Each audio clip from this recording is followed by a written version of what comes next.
Madame Anne-Marie Fiorenzano, bonjour. Bonjour. Alors vous faites partie d'une famille de Palavasiens, les Guiral. Et paraît-il, vous connaissez bien le petit train en l'ayant emprunté pas mal de fois. Oh, c'est sûr, énormément. À quelle occasion vous l'empruntiez ce petit train? Alors, petite, c'était pour aller faire des courses à Montpellier avec nos parents. On allait acheter des affaires d'école. Pour pas qu'on s'habillait, donc on allait faire les courses à Montpellier. Pour Noël, on s'habillait, on allait faire les courses à Montpellier. On y allait, voilà, pour vraiment se distraire et puis avec le plaisir qu'on nous achetait des choses. D'accord. Dans ce petit train, il se passait beaucoup de choses? Oh, énormément. Énormément. De toute façon, des places, il n'en manquait jamais, parce que même les gens, ils étaient sur les marchepieds. Donc c'était quand même agréable. Combien de fois par jour? Alors l'hiver, c'était 6 fois aller-retour.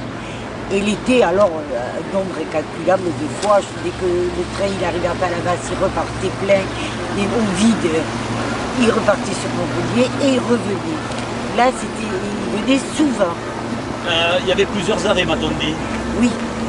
Alors, il y avait d'abord la Sérérène. Après, il y avait Latte. Après, il y avait les premières cabanes. Aux 4 canaux. Après, il venait là, il s'arrêtait à la Garette et à Grande Gare. D'accord, vous m'avez dit qu'il y avait une différence entre la Garette et la Grande Gare. Ah oui. La Garette, c'était plutôt les Palavasiens, c'est ça? Les Palavasiens qui descendaient, alors que les estivants, ils descendaient à la Grande Gare, vu qu'ils avaient la plage à 20 mètres. D'accord. Et dites-moi, ce petit train, combien de wagons il avait? Je pense qu'il en avait 4 ou 5. C'était payant? Oui, bien sûr.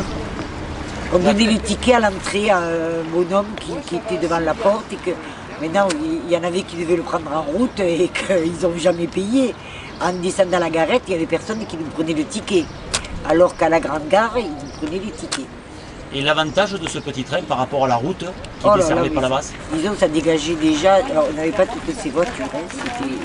C'était quand même agréable. Et puis, on avait le temps de discuter dans le train, pas comme dans une voiture où malheureusement on conduit et on ne fait pas attention au reste du monde qui est autour de nous. Alors que là, on était tous nombreux, on était les Palavasiens entre nous. Et ça, c'était... On m'a dit que la route n'était pas très bonne non plus et qu'elle était souvent inondée, c'est ça? Tout va inonder, et puis il y avait beaucoup... Sur la route, c'était les motos, les gens qui allaient travailler à Montpellier. D'ailleurs, il y a eu des accidents de motos qui malheureusement, avec les arbres et tout, qui rentraient dans un platane, alors qu'il n'y avait pas beaucoup de circulation à l'époque. Hein. Alors, m'a-t-on dit que le matin, quand vous partiez au collège à Montpellier, on m'a dit qu'il ne fallait pas se tromper de wagon. Expliquez-nous ça. Oui. Oh oui, ça c'est sûr. Parce qu'il y avait toutes les femmes de pêcheurs qui partaient à 7 h du matin avec leurs poissons pour aller vendre à Montpellier au marché, avec des poussettes pour charrier, parce que de la gare quand même au marché, ça faisait une trotte. Et alors voilà l'odeur qu'il y avait dans ce wagon. Quand on y rentrait, déjà elle parlait très fort, et puis alors une odeur... Et qu'est-ce qu'il y avait dans ces conques? Il y avait des anguilles, il y avait des geôles, il y avait de tout comme poisson que le mari pêchait dans la nuit. C'était vraiment du poisson frais qui partait au marché. D'accord. Eh bien écoutez, Madame Fiorenzano, merci pour ce témoignage et à l'an Québec. À l'an Québec.